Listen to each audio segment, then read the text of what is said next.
Calma. A disputa tá ali já. Tá bom. Tá nervoso, tá me explicando. Tô calmo. Não, tô calmo. Meritocracia não é você achar que, pô, quem tá pobre é porque merece, porque é menos competente, e quem tá rico é porque é mais competente. Não é esse o sentido. O sentido é você ter incentivos para que a administração seja o melhor possível e que para que a pessoa tenha o maior incentivo possível também para estudar, para trabalhar, etc. Perfeito, não tenha dúvida.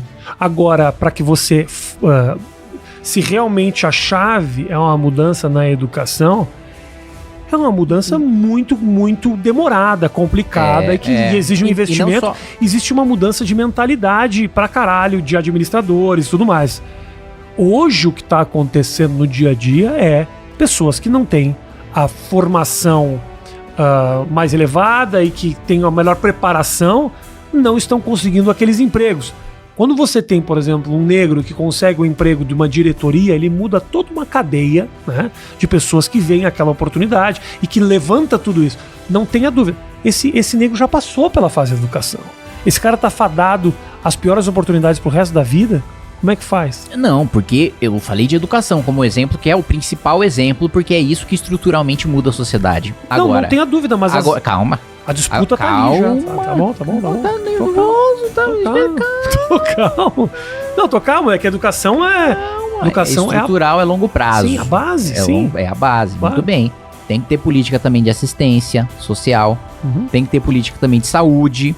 Pô, pra mim, o melhor hospital que atende SUS do Brasil é um hospital privado. Aliás, as pessoas não sabem disso, né? Principalmente quem fica falando viva o SUS, né? Eu sou um vaciner e etc.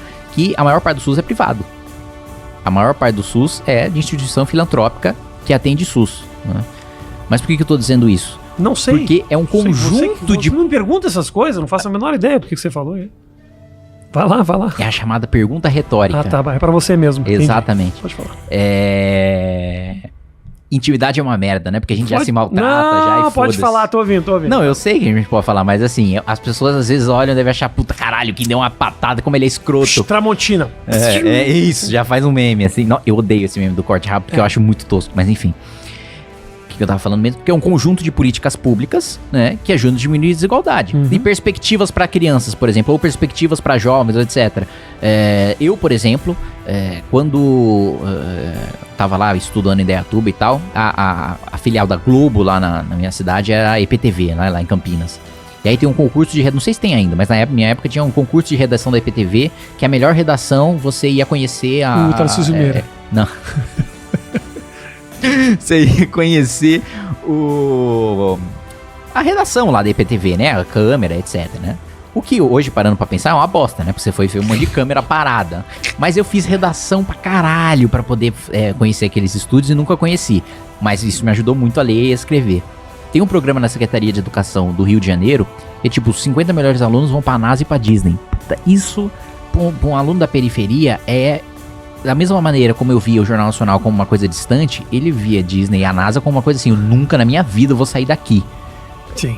E ele passa a ter uma perspectiva, que é exatamente isso que você tá falando. De um sujeito numa posição que faz com que as pessoas vejam que outras pessoas possam alcançar aquela posição. O que eu discordo aí, muito provavelmente do seu amigo ou de você, é de que esse corte ou essa assistência tem que ser racial. Eu acho que tem que ser social. Porque... Na minha avaliação, como liberal, a melhor maneira de você acabar com a discriminação é acabando com a discriminação, positiva ou negativa. E proporcionalmente você vai ajudar mais os negros tendo um corte social. Porque obviamente aqueles que são os mais pobres. São os mais pobres, sim. Sim, não tenha dúvida. Não, talvez eu ter usado a questão racial não tenha sido...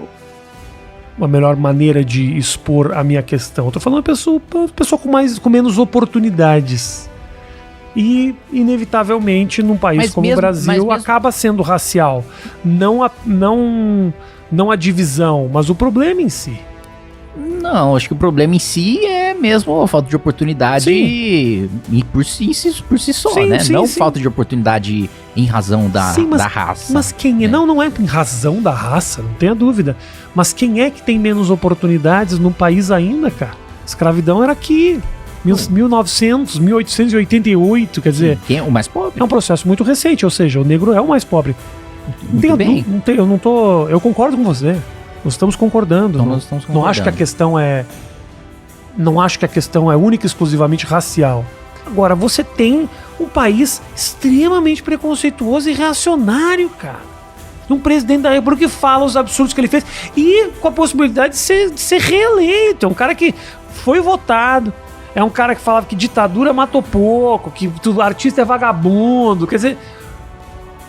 Nisso aí eu concordo. Não é uma surpresa você ter um eleitorado desses num país como o Brasil, cara? Por que num país como o Brasil? Sei lá. O Brasil é um país subdesenvolvido. Então, nunca passou pela minha cabeça, tanto que nós fazíamos a piadinha com o Bolsonaro, achando que não ia dar problema nenhum. Pois é. A maior parte da população brasileira não sabe qual que é a função de um deputado. A gente vive num país pobre, miserável. Aliás, a gente vive num país rico de povo pobre, né? A gente vive num país que arrecada muito 5 trilhões e que a maior parte é tirada do mais pobre para o mais rico. Assim... No primeiro mandato, eu tive a oportunidade de visitar o país inteiro. E é assustador o quanto, assim, ser classe média no Brasil é ser rico. É assustador o quanto... Eu achava, assim, que tinha algum pingo de pobreza na minha vida porque de vez em quando cortavam a água e a luz de casa.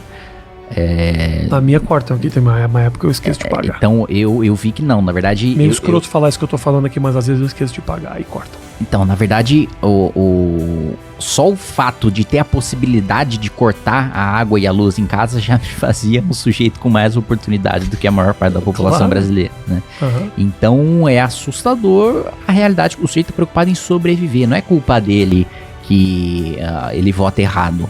Eu tô falando, pouquinho, você é um liberal, você não tá defendendo a responsabilidade individual dele. Não é isso, é que o sujeito tá preocupado em sobreviver.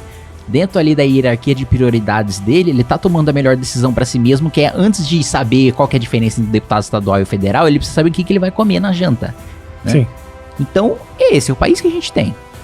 E esse país que a gente tem é o país em que o Bolsonaro consegue viralizar que o PT entrou no TSE pra tirar uma reclamação do Janones de um vibrador que quebrou porque ele botou leite condensado. E essa porra viraliza e pega no eleitorado. Esse é o país em que vai lá o PT e consegue viralizar que o Nicolas Ferreira tava lá mamando um cara.